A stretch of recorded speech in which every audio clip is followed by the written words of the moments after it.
And some of those plates are real and some of them are fake. Oh, no kidding. Yeah. That's what, that way you can still hear them. Yeah. We're doing a strip set. But I remember Alex was like, we're going to have to do this a few times. So how many plates would you actually squat? And Rich goes, well, in my day, I would do 4-plate drop set. And he goes, okay, well, we'll make it look like 4 plates then. Because he wanted it to look real. Yeah. But we did multiple takes. So Rich was like dying at the end. Because I think those are the 2 real plates, the 225s. Yeah. Like 225 was real. You know what I mean? But he ended up doing like a ton of sets with like 225. 10 strip sets. Yeah, just to get all the footage. So by the end, Rich is like, my legs are going to be so sore because he was really pumped. Hey, everybody. Welcome to another edition of It's Just Bodybuilding Reacts. We'll put something cool in post there. I'm Big Ron Partlow, Dusty Hanshaw Scott, the producer McNally. Remember, like, share, subscribe, comment, and ring the bell. Ring the bell. Yes. Today, what are we doing? Remember, IamMutant.com. IamMutant.com, Dusty20, Big Ron 20. Get your all in, get your ISO surge, and everyone should get on the gear. We're going way back to a classic moment. This one happens to do with Mutant, which just kind of coincidentally, we were talking about Rich Piana, and we thought we would watch a couple of Rich's old videos. This is 2012, man. Way back. When this hit the internet, do you guys remember this first round of Rich Piana videos that Alex Ardenti made? I do. As a fan, I saw them all, man. And I was like, who is this dude with all the tattoos? He's freaking jacked, and he's got pit bulls. Yeah, Mr. California. Look at this. So I remember I was already on Mutant, and Ryan sent me a photo of Rich, and it was like one of his competition photos. Like, he looked really good when he competed. He was a big dude, man. He had huge legs and everything, and his arms were more normal looking. They were huge, like 21 inches. And he only had the flame tattoos on his forearms in the photo. And he goes, do you know this guy? And I go, yeah, I've seen pictures of him. And he goes, yeah, I'm thinking of getting him. He doesn't compete anymore, but he's got a lot of tats, and he might be great for marketing. Yeah. And he's got a real personality. And Alex Ardenti knows him. That's a gold mine right there. And Ryan knew Alex Ardenti from working at Muscle Tech because they used him a lot. Yeah. Right. And so he goes, I got this idea. I'm going to film this series with Rich, and Alex is going to film it, and they're going to make it look really great because YouTube was in its earlier stages. Like 2012, there wasn't a lot of high production value in the fitness stuff. Yep. And he goes, Alex is going to really make like movies about him. Yeah. And they all went viral. They all had like over a million views, which back then was crazy. If you had a video with 1 million views, it was like, oh my God, what a hit. Yeah. And this first video, cars, pits, tats, I don't remember if this was like the 3rd video in the series or whatever, but it was in that first series of videos that introduced Rich. I just remember it being a phenomenon. Now remember, when you guys are looking at the views while we watch this, if you can see them, they're not on Mutant's channel anymore. That's why the views aren't what he's saying. Yeah. This is just on Alex's channel. He put up the old videos just for, people want to go nostalgia. Back and check them out. So a 6 Series BMW, completely custom, tore apart, built back up from the ground up. Custom built fenders, 26-inch rims, candy brownie wine paint. And over here, I have my Range Rover, which is for my dogs. This is what I use to take my dogs around in. Basically, that's the only thing I use it for. It's for the dogs, but we drive it every day. I take them somewhere every day. So I get good use out of it. This is the newest addition to my collection. I just bought it 2 days ago. It's a Bentley Arnage, and it's completely stock because I haven't had time to do anything. So in about a week, this thing will look completely different. So I can't drive stock. Over here, CL55 AMG. Pretty tricked out. Enjoy driving this car. It's fun to drive. And then over here, man, he had a lot of cars. People don't understand why I like it, but I love this car. It's a police car that I tricked out. And I don't drive it because when I do, I get pulled over. And when I do get pulled over, it's ugly. They get out of the car, put your hands above your head, lay on the ground, put your hands behind your back. They put handcuffs on me because they don't like this car. They don't like to see a police car tricked out. So needless to say, I don't drive it. But I'm still keeping it because I love it. So, the beast. crazy. So I remember driving around in that Bentley. Oh, yeah? Yeah, he picked us up in the Bentley a few times to go shoot. Not driving the Bentley today. Gonna drive the convertible. So do you remember me telling you a story about him leaving his Land Rover running on the side of the street for like 2 hours with the keys in it? No, I never heard that one. Did I tell you that story, Dusty? Yeah. We went somewhere downtown and we like went and ate and went and looked at hats and went and looked at manufacturers for shirts. We were talking to these people in these warehouses and we're on our way back to the car and he's like, I can't find my keys. And we walk up to his Land Rover and he's like, I can't find my keys. Yeah. And then he just grabs the door handle and just opens the door and the keys are in the car and it's running unlocked. He just wasn't thinking. Yeah. And he left it running on the side of the road unlocked for like 2.5 hours. Oh my God. And he just laughed. He's like, oh man, that was dumb. We got in and drove away. It's crazy. Closer and paid a little more attention, they would realize that I actually used the ink to accentuate my physique. And the placement of the tattoos and the way the tribal goes around the muscle and is in between the insertions of the muscle. Actually, the tattoos enhance my physique. Did he keep getting more tattoos as he went on? Realize that. Oh, yeah. I thought so. There's a little bit more behind my tattooing than meets the eye. It's not just, me throwing on a bunch of ink on my body.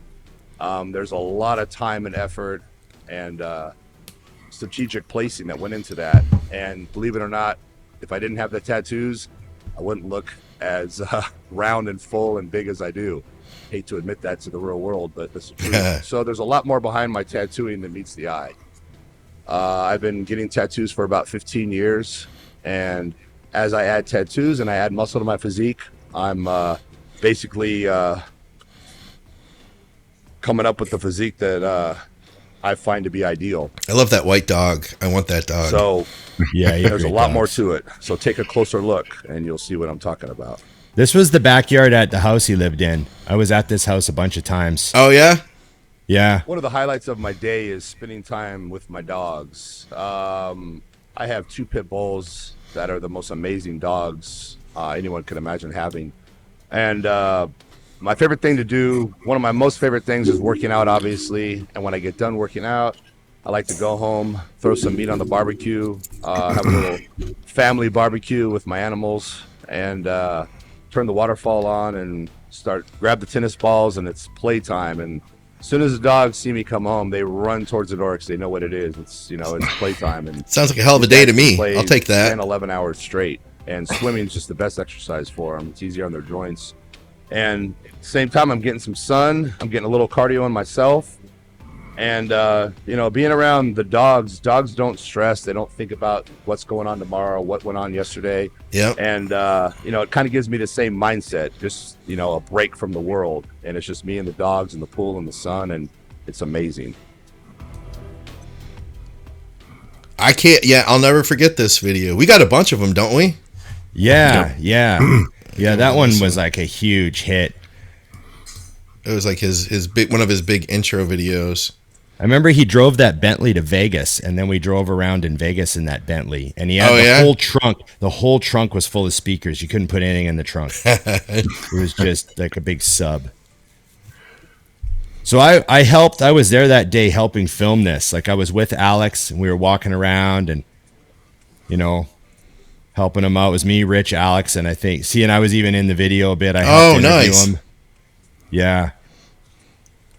Ryan had this idea where he thought he wanted Rich to be kind of interviewed by somebody. Yeah. So that's how I got my start with kind of holding a microphone for Mutant. Oh, no kidding. He was like, Ron, why don't you interview him? You're good with like talking, and speaking. So I sort of, helped with this video. And this was kind of how I got started with being in Mutant videos as kind of the voice of Mutant at the very beginning. I didn't even know that. Because Rich wasn't the voice of Mutant. He was like, the freak of, the freak. Yeah. And that was one of the owners of the gym was hopping in there. He used to be an owner at Metroflex Long Beach. Okay. This was all filmed at Metroflex Long Beach. And some of those plates are real and some of them are fake. Oh, no kidding. Yeah. That's why that way you can still hear them. Yeah. We're doing a strip set. But I remember Alex was like, we're going to have to do this a few times. So how many plates would you actually squat? And Rich goes, well, in my day, I would do 4-plate drop set. And he goes, okay, well, we'll make it look like 4 plates then. Because he wanted it to look real. Yeah. But we did multiple takes. So Rich was like dying at the end. Because I think those are the 2 real plates, the 225s. Yeah. Like 225 was real. You know what I mean?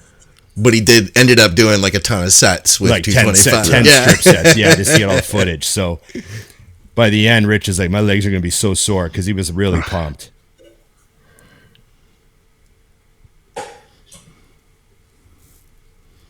And then he's like really jazzing it up for the video. You know what I mean? Yeah, the facials and Yeah. People asking me, how come you're not showing any videos of you training legs? You don't really talk about legs. We don't see you training legs. What's up with the legs? So I'm here today to do a little legs. But the truth of the matter is, because I'm an honest guy, and I tell straight up, is I don't really train legs. And I do here and there, but I'm not a bodybuilder anymore, and I'm not trying to have 34-inch quads anymore. It's not practical for me.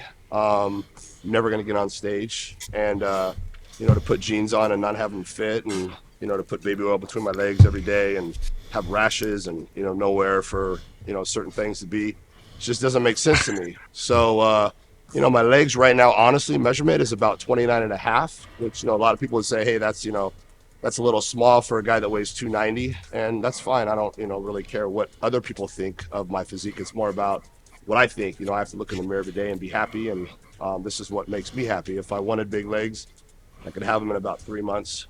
If people look back at my pictures, they'll see that was my strong point back in my competitive days. I've always had larger legs than upper body. So in my head, all the years of competing, I always had to bring my upper body up to match my legs. Still had good calves. Still psychologically, I feel like my upper body is not quite what it needs to be. And obviously I know it is, and people tell me it is, but I still feel like I'm lacking. You always feel like you're lacking. You're always trying to push, to be a little better. I feel like what made Rich so popular, Scott, was that he did allow guys to start thinking for themselves. Like, he's very open. Like, I don't care if I have big legs. I don't care if anybody likes my legs or my arms or my tattoos. And I thought that he really was the first guy to create that culture of like, we're in this together thing. Yeah. Whereas bodybuilding as a whole was just like, love Jay to death, but Jay was, when you watch Jay, it was about his preps and his things. And of course you could steal gems for yourself, but I feel like intentionally or unintentionally, Rich really did make it like, we're in this together, do what you want to do, Yeah. And his honesty was a big deal. Like if you look at his pictures from the 90s when he was competing, he had big legs, man. From the front, side, back, he had big quads, big hams. But he told me, he's like, I don't care about legs anymore. I wear Dickie shorts all the time. I get in and out of my nice cars. I don't care. Like he would say that, He's like, I don't need big legs. I got a Bentley. Like he would say stuff like that, So he was a funny dude. You guys want to jump to that? You had one more, Go right? to the shoulders one, yeah. Right. So we filmed all this stuff at Long Beach, Metroflex Long Beach. Okay. And the thing with Alex back in the day, so this is back to the first series because the second series was when Rich shaved his head. Okay. But this was that first series. He Alex's thing was he made movies, right? So that's why the lighting is just so crazy and it's all produced and like getting everything just right and trying to capture Rich's personality, which he did. He absolutely did. I mean, no one had seen videos like this at the time. Yeah. I mean, these came out and everyone was just like, oh my God, what is this guy? Yeah. And he was in great shape all the time. Like just look at his calves. Like everything was popping all the time, especially back then. Those are Alex Ardenti's 40-pound dumbbells that look like 85s. Oh, no kidding. Yeah, he's got that famous set of Ivanko 85s that are actually 40s. But, I mean, you wind up doing 20 sets of laterals with them. They get pretty freaking heavy. Yeah. So would those have been fake plates on there, too? No, those look like real plates. Yeah. Okay. Yeah. I don't even know what to believe anymore, Ron. Yeah, my whole world is just crumbling. Yeah. You know what I think is funny about Rich's arms and stuff, as a fan of his back in the day, is I never watched these videos too much. His arms look best when he's standing there, and then they really do. See him doing stuff. They show really more what they are. You know what I mean? Just standing there. I mean, I didn't care what they were. I was like, they're awesome. Yeah, they looked crazy at the booth, man. And the thing about Rich's arms is, if you look back to when he was in like the '99 Mr. California and stuff, his arms were just real. Like he just had 21 inch arms. Like he had big guns, man. Yeah. But he just wanted cartoon arms, and that was where, you know, it went to the next level for him. Yep. Yeah. But it was not like he built those arms out of garbage. They're 21 inch cannons to begin with. Yeah. You know? And you could see it. You could, like, when you looked at his arm, you're like, yeah, that's a lot of muscle there. He's just enhanced the shit out of it. Yeah. Right. Start with the 20s, and I might do 40 reps, 25s, 35 reps, and pyramid up till I get to the 80s, what you just saw me do. You did a lot of high rep I training. might do those for 10 or 12 reps. I might do a drop set after that. You look young there. Or just do a burnout of 100 reps. Sometimes I superset. Today I'm supersetting shoulders. I'm supersetting the side laterals with the front delts, the military press. And, you know, military press, shoulder press, whatever you want to call it, I think is overrated. That perfect lighting. People swear that's the best exercise for shoulders, and basically primarily hits the front delts, which the front delts get a lot of work when you're training chest. So, you know, you bench press all the time, front press. His face changed a lot like this, over the years you know, after this. These big See that light behind him? See that outline? Little photo tip for you guys. That's that halo lighting, that beautiful backlight, just to shining. You can see it when he moves his head. It's right behind him. Alex has that set up perfectly to get that outline, and pull your so he shoulders pops. forward. You know, you really got to be careful how you develop your body. You have to look in the mirror and actually look at your delts, your front, your side, your rear, and decide what you need to do for your body. Are your rears too small? Are your fronts too big? Are your sides, you know, and figure out what's the best program for you. And most people don't do that. They just go in the gym. They just, you know, they just go through a little workout, or, you know, they just copy someone else's workout, or they just do what they feel like doing. They don't really actually methodically work out to make their body the best it can be. They really don't have any idea what their body really looks like. They're just trying to get big, you know, for the sake of being big, which I believe is counterproductive. You know, you want to do it the right way. So basically what I'm trying to say is blast those side delts. Go in the gym and, you know, 12 to 14 sets of side laterals and kill them. You know, get as wide as a house and keep that waist small. And he did a lot of sets, a lot of reps, a lot of 30s, a lot of 20s.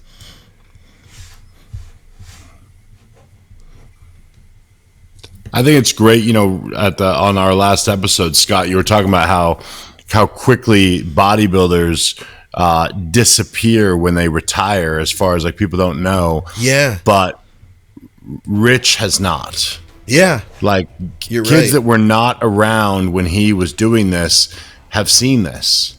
Yeah. You know, his legend has definitely lived on beyond a lot of people who accomplished more on stage than he ever. I mean, obviously not even close to the amount. And I think that that's pretty telling of how impactful he was.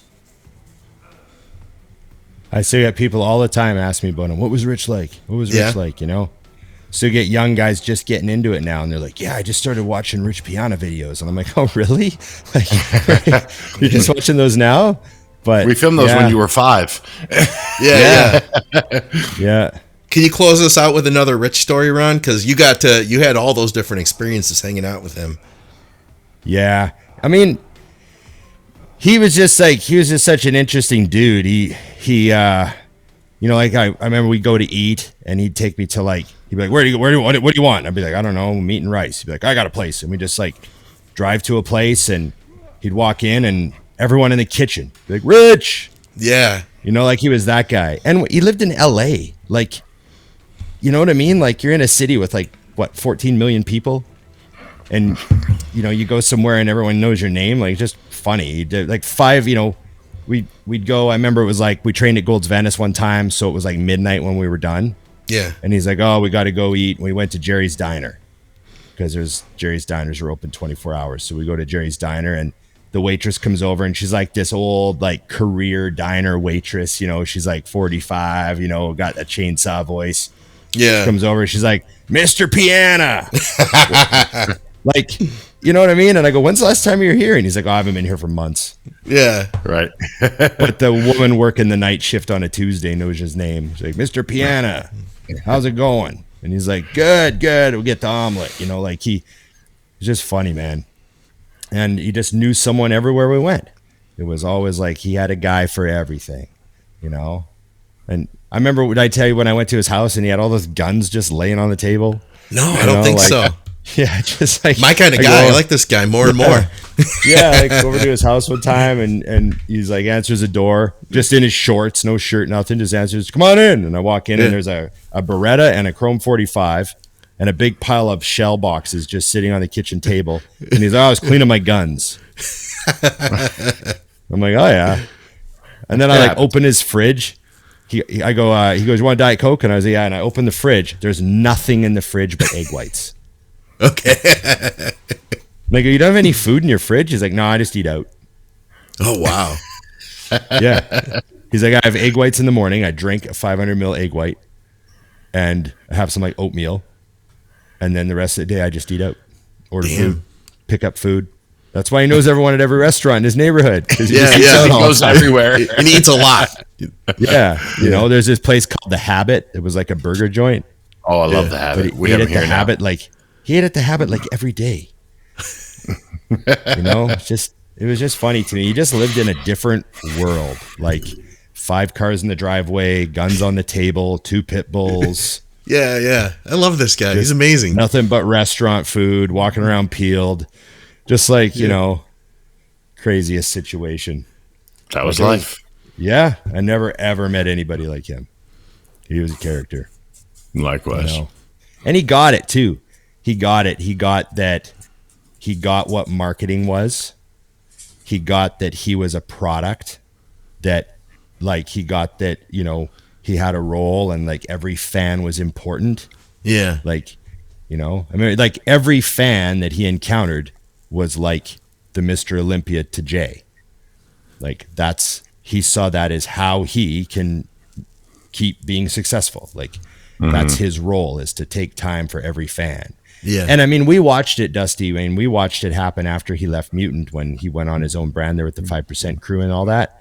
Yeah. We watched, like, you know, I'd go by his booth and say hi, and, you know, and I'd watch the faces of everyone in the lineup because I was, you know, that was one of the only booths where I would walk past the lineup.